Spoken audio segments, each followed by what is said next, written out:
à apprécier ce soir. Regardez-le sur ces images de Philippe le tourneur qui, avec toute son équipe, vous propose durant toute cette incroyable soirée les meilleures images pour pouvoir apprécier à sa juste valeur l'événement incroyable qui a été organisé ce soir par le Prestige Fight et Jamel Yacouben. Au Français Bobo Sacco. Le premier des boxeurs qui va se présenter à vous, il a 29 ans, il mesure 1m76, 67 kg, 800 grammes. Il a été 2 fois champion de Thaïlande. Mesdames et messieurs, sous applaudissements, le Thaïlandais Fasai.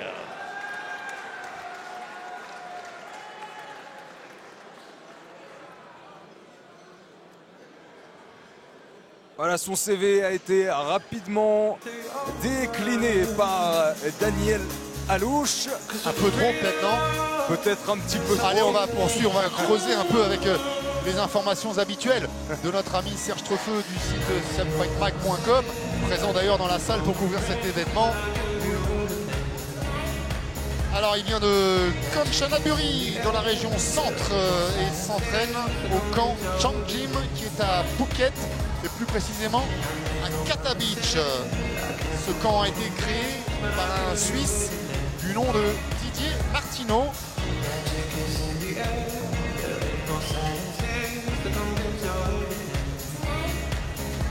Il a été champion du Max Muay Thai en 2017 et champion du sud de la Thaïlande la même année et 2 ans auparavant en 2015.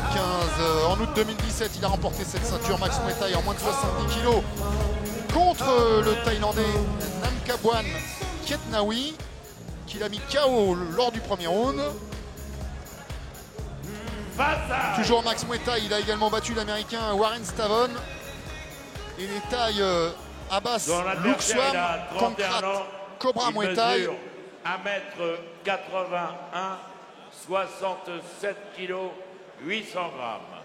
58 combats, 50 victoires dont 18 par KO.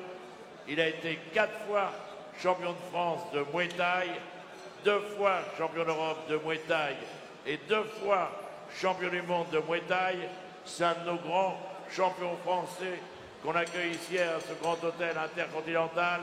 Si vous le voulez bien, je vais demander votre compromis, votre soutien et de l'accueillir de la manière dont on accueille d'habitude dans le Muay Thai les grands champions français.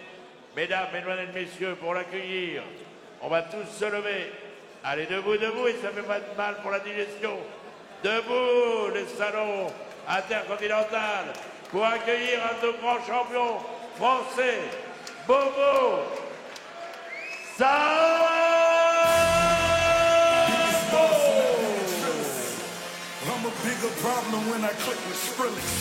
Et le Thaïlandais Drogba Jor Kongsamak Kuptatani par KO. Il a également perdu, lui aussi, avant la limite, contre Kong Thailand Kietnawi. Le Lituanien Sigitas Gaizoskas. Et surtout, le Français qu'on connaît bien, puisqu'il a participé à plusieurs All-Star Muay Thai, le Français Thibaut Valentin.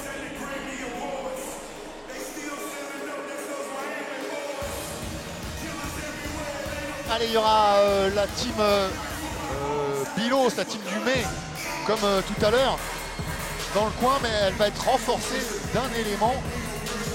Il s'agit de Farid Bilhoum, qui lui-même a débuté sa carrière au Phoenix Paris 13e, mais qui l'a poursuivi et fini au Mai-sur-Seine.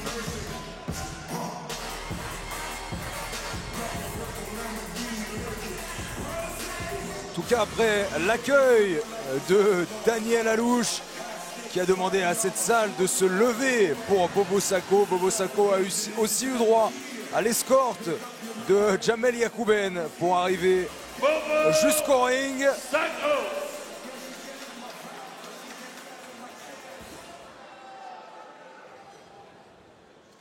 Combat international de Muay Thai dans la catégorie des moins de 68 kilos qui va se dérouler en synchrone de 3 minutes.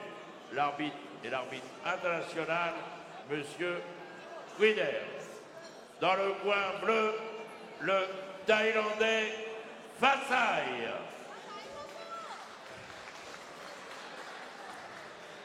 Dans le coin rouge.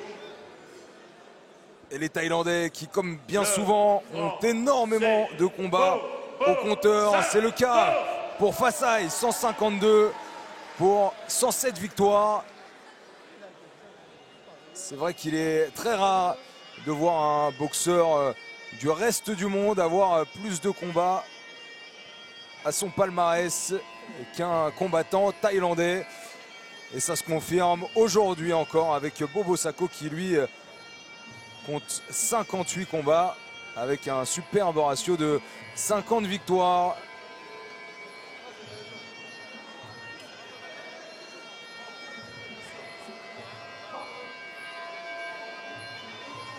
Ouais, et puis il y a victoire et victoire, c'est-à-dire qu'il y a le chiffre qui est intéressant évidemment, mais au-delà du chiffre, il y a la qualité. Et on sait que ces dernières années, Bobo Sako a réussi quelques petits exploits, pour certains vraiment inédits, comme par exemple battre un Liam Neeson, c'est pas donné à tout le monde. Liam Harrison. Liam Harrison, j'ai dit. Liam Neeson aussi. Il l'a battu aussi, je crois. Au sabre. Ils ont dû se combattre. Mais il y a aussi, plus dernièrement, Rafi Boïk. Oui, ça c'est un combat qui si vous saviez, Charles, un an après, bientôt, c'est un combat qui divise le peuple Muay Thai encore. Et alors vous, quelle est votre opinion là-dessus? Moi, mon opinion, je l'ai donnée à l'écran. Hein. Et je ne reviendrai pas dessus. Mais je vous avoue que ça a eu des conséquences que j'étais loin d'imaginer pour un combat. Et c'est vrai qu'il y a toujours, dans ces sports qui sont ramenés à un jugement, il y a toujours des contestations possibles. Ouais, forcément. Et là, il y a plusieurs juges qui s'occupent de noter ces combats. D'ailleurs, les juges qui, sur une soirée comme celle-ci, passent d'arbitre à juge ensuite, comme ça a été le cas pour tous ceux qui ont officié ce soir. Absolument.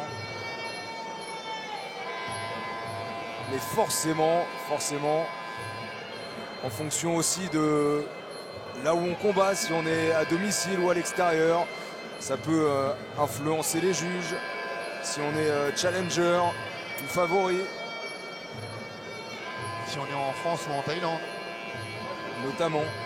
D'ailleurs, et vous l'avez souligné tout à l'heure, Kamel, c'est vrai que les juges à un combat comme celui de Adam Larfi n'auraient peut-être pas noté ce combat de la même manière, notamment dans les deux premières reprises où vous le dites. Eh bien, les deux premières reprises sont un petit peu à jeter lorsque les combats sont en Thaïlande. Donc forcément... Et puis en Thaïlande, les points comptent rien. Vous allez boxer en Muay Thai, 5 fois 3 minutes, s'il vous plaît, vous vous respectez. Toute personne qui frappera au sol, interdit. Hein. Tirer, frapper, interdit. Hein. Ok. Dis-lui, s'il te plaît. Ok. Mais, ok. Ça, thank you. On a vu le regard un petit peu trouble du Thaïlandais et de son coach, qui n'avait vraisemblablement pas bien compris les instructions en français, mais ils connaissent par cœur les règles du Muay Thai, forcément. Ils connaissent peut-être moins bien les coudières. Alors les coudières, ouais. Comment un Thaïlandais qui va avoir l'habitude de se servir beaucoup de ses coudes sans coudières en Thaïlande, est-ce qu'il va s'en servir autant avec des coudières? Oui, ça on a vu les grands spécialistes des coudes ont continué de se servir de leurs coudes lorsqu'ils sont venus en France. On va se souvenir notamment par exemple d'un combat au Best of Siam entre Johan Fauveau et Siti Chai, qui avait terminé par un terrible KO, sur un coup de coude. Sur un coup de coude, je crois, en sortie de saisie. Absolument. C'est donc, ça. On pourra en citer beaucoup. Les Thaïs ne sont pas handicapés outre mesure. C'est juste qu'à un moment où c'est ridicule pour eux, parce que même les enfants là-bas, c'est bien ou c'est pas bien. Je ne juge pas une culture qui n'est pas la nôtre, mais même les enfants là-bas ne portent pas de coudière, quoi.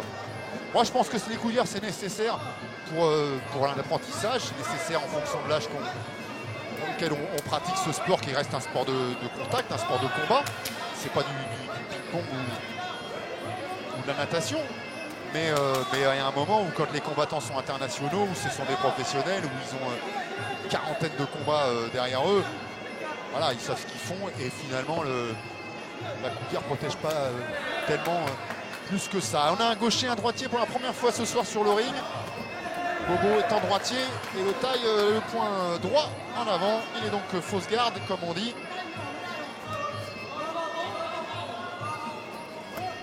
Ouais, comme c'est souvent le cas pour Bobo Sacco, il va pouvoir profiter de son avantage d'allonge. C'est vrai qu'il y a eu pas mal d'écarts de taille dans la carte de cette soirée. Des écarts qui ont été comblés plus ou moins bien par les combattants précédents. Cette fois-ci, c'est Bobo Sacco qui est un peu plus grand.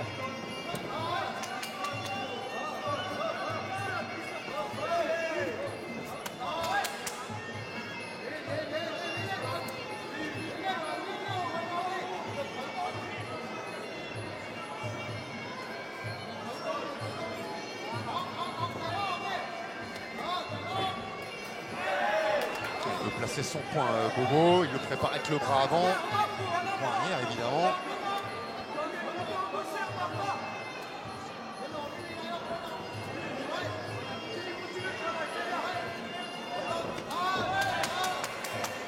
Mauvaise position de jambe là pour Bobo. Il essaye quand même de profiter de ce premier round hein, où on l'a dit au tout début de soirée, les tailles ont un petit peu de temps avant de se mettre en route. Il y a un mode préchauffage chez les combattants taille qu'il n'y a pas chez les occidentaux et particulièrement les Français, ce que les tailles appellent les phalanges 7. Contraction entre phalangue, peut dire étranger, et phalangue 7 qui phonétiquement ressemblent à français. Est-ce que Kamel, justement, le fait que les Thaïlandais soient plus en retrait dans les deux premières reprises n'est pas non plus une ouverture pour l'adversaire qui sait que justement il n'y a pas grand chose qui sera proposé, donc ça peut être justement la bonne occasion d'avancer, de tenter plus de choses. Je vous invite à regarder la dernière Warriors Night où c'était des duels France-Thaïlande. C'était un début France-Thaïlande et où les Français ont bien tiré leur épingle du jeu, notamment en attaquant rapidement le combat. En tout cas, il y a quand même du répondant tout de suite chez le Thaïlandais. Parce qu'ils sont un peu prévenus quand même, à force. Mais on peut être averti.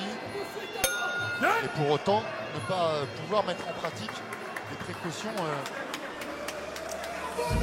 prodiguées. Allez, fin de cette première reprise. Il a fait un peu monter dans les tours niveau cardio, Bobo. Bien gros, bien. Attention on continue à faire attention à son bras arrière. Hein. Inspire, expire. Ah gros, bien. Gonfle à fond, gonfle. T'as le temps là, t'as le temps. Bravo, un mouvement Bobo. Celui-là, faut pas qu'il s'arrête celui-là. Masque avec. Continue avec ton bras avant. Un peu plus rapide, reviens bien en garde. Fais attention derrière.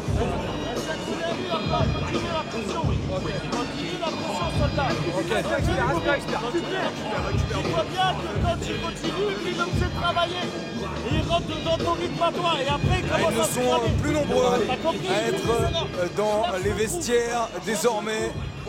Il n'en reste d'ailleurs que deux qui attendent maintenant leur tour. Ces deux-là, ils s'appellent Dapmon, Chot Todd et Jimmy Vienno, que voici. Ce sera le dernier combat, le tout dernier combat de cette incroyable soirée. Respire. L'All-Star Muay Thai.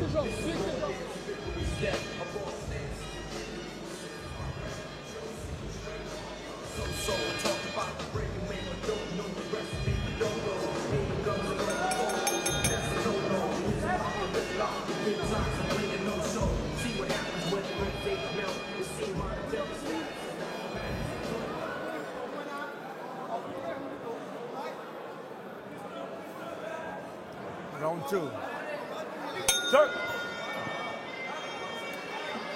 Allez, seconde reprise, on a signifié à Bobo Sacco de se méfier du bras arrière du Thaïlandais. Chez un gaucher, il faut se méfier de tout ce qui vient de l'arrière, le bras comme la jambe. Et voilà, justement, cette jambe en middle Oh, c'est pas le middle de Sitichai ou Diotsenkai, mais voilà, un petit coup d'œil. Et on a un balayage à la Danny Bull. Il faut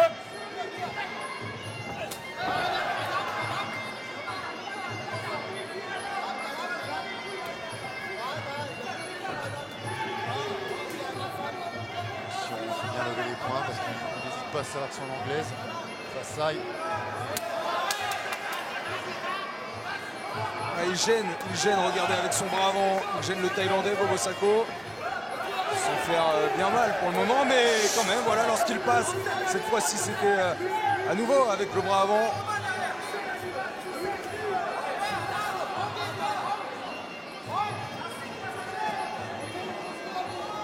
Grosse activité pour Bobo Sako là, qui ne s'arrête pas de toucher le Thaïlandais.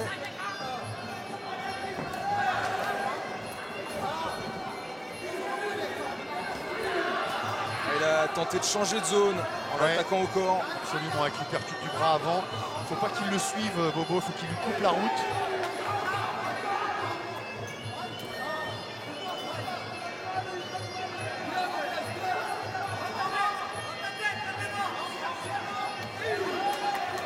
Et en plus, le Thaï commet l'erreur de tourner du mauvais côté. Allez, les genoux, c'est bien, ça monte haut. Avec de l'amplitude, ça prend de la force. Et avec la pointe, ça transperce.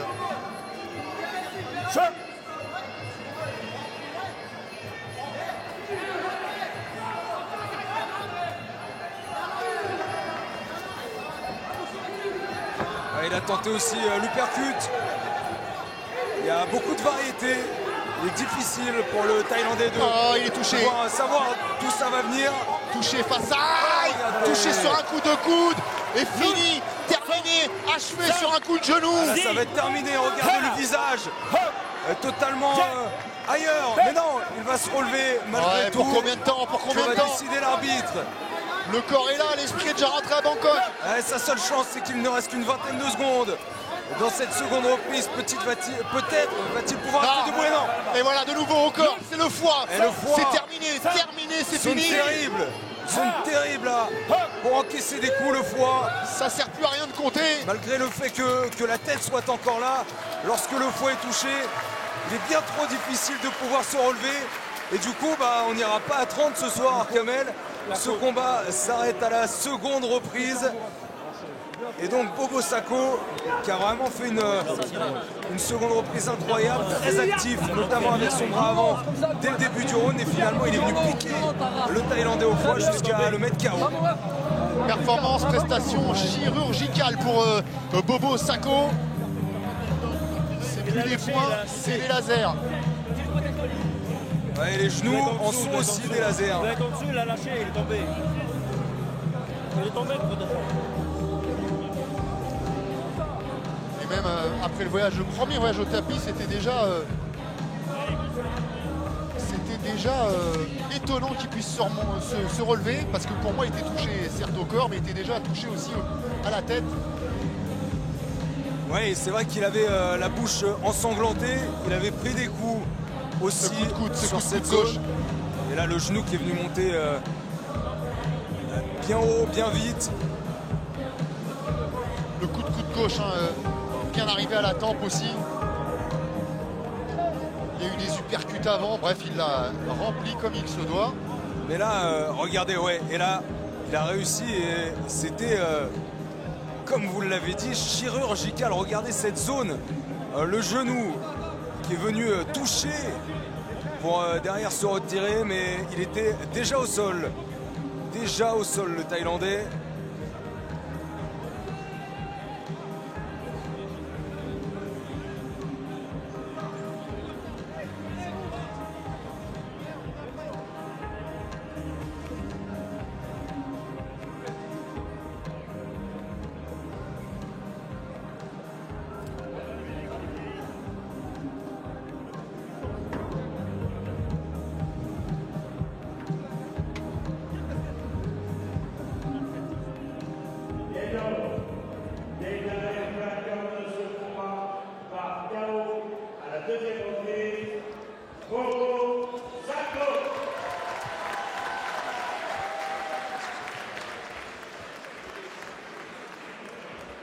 Une décision là qui n'en était pas une du coup, puisque bien sûr Bobo Sako est vainqueur de Fasai, thaïlandais qui a fait le voyage pour ne finalement disputer que 2 reprises. Mais c'est bien sûr Bobo Sako qui a fait le travail.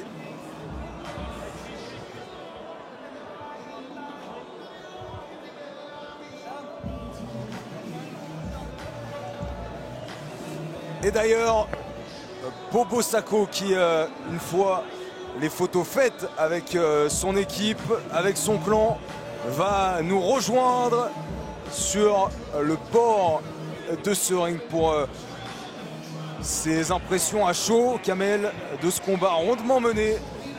Alors que pour le tout dernier combat de la soirée, un autre Français, un illustre Français va combattre.